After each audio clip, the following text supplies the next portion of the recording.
Ильсияр Зарипова. Аккомпанирует заслуженный деятель искусств Ильгиз Закиров. Встречайте, песня «Амельчина».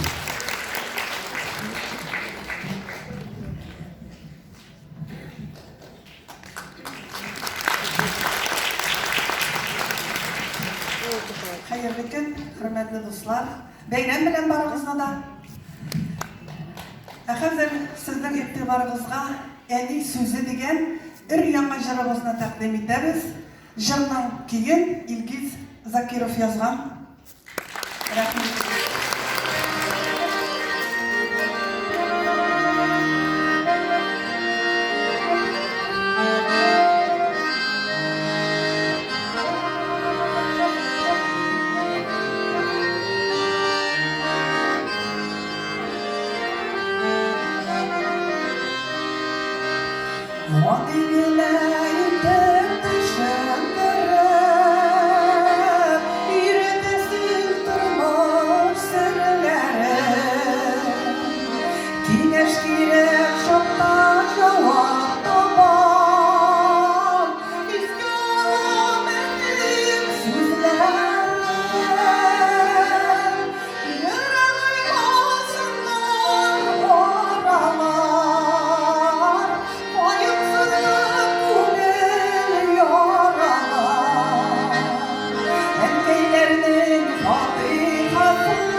Заслуженный работник культуры Республики Татарстан Ильсия Зарипова. Заслуженный деятель искусств Республики Татарстан, композитор Ильгиз Закиров. Alkışlarımız için sizni 11 mart günü o'zimning sonli konsertimdan chaqirib qolam. Mana shu sahnada jillayacakman, sizni zalda kutarman. Rahmat.